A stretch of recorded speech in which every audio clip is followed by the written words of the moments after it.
Когда Алексей родился, его родители, состоятельная семья Волковых, ожидали, что их первенец будет здоровым, успешным, как и они сами. Но врачи сообщили страшный диагноз – синдром Дауна. В глазах родителей их мечты об идеальном наследнике рухнули. Вместо того, чтобы бороться, они приняли решение, о котором они позднее горько пожалеют. Алексей стал для них лишним, чужим.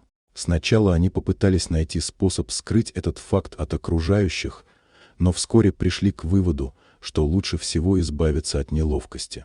Они решили отдать сына в приют. Так, в свои первые месяцы жизни Алексей оказался в этом холодном и бездушном месте. Однако его жизнь приняла неожиданный поворот, когда его заметил садовник Игорь. Игорь работал в богатом доме Волковых, но его сердце было полно любви и сострадания, которые вряд ли могли бы оценить те, кто окружал его хозяев. Он и его жена Лариса, учительница начальных классов, долго мечтали о детях, но не могли иметь собственных. И вот, узнав о судьбе Алексея, они решили взять его в свою семью. Игорь и Лариса не обращали внимания на то, что мальчик особенный. Он был для них как родной сын, и с каждым днем их любовь к нему только росла. Лариса научила его читать и писать, а Игорь показал, как ухаживать за растениями и любить природу. Вместе с ними Алексей рос в доме, полном простых, но искренних радостей. Он научился рисовать с раннего возраста. Это стало его способом выражать чувства, которые порой трудно было передать словами. Мальчик рисовал все – природу, людей, свои мечты и переживания. Прошло 20 лет. Алексей стал молодым человеком, и его работы начали привлекать внимание. Он рисовал портреты, пейзажи, абстрактные композиции, и каждый его холст был наполнен глубокой эмоцией. Он стал известен в арт-сообществе, его выставки собирали большие толпы, а картины уходили с молниеносной скоростью. Однажды, на одной из своих персональных выставок, он столкнулся с парой, которая стояла у картины, изображавшей старую садовую дорожку, вдоль которой росли цветущие розы. Это была работа, написанная им много лет назад, во времена его детства. Прежде чем он успел понять, что происходит, они подошли к нему. «Алексей», — произнесла женщина с нервным, но ласковым взглядом. Мы твои родители. Мы Волковы. Мы, кажется, так давно не видели тебя, но мы видим, что ты стал таким успешным, талантливым.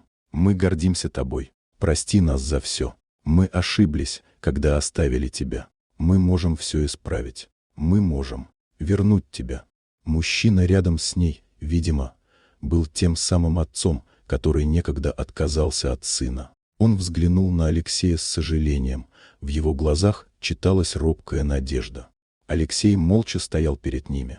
В голове пронеслись тысячи мыслей. Он помнил, как они его выбросили, как он и Лариса с Игорем, его настоящими родителями, боролись за каждую мелочь, как они учили его быть человеком, несмотря на жестокость мира.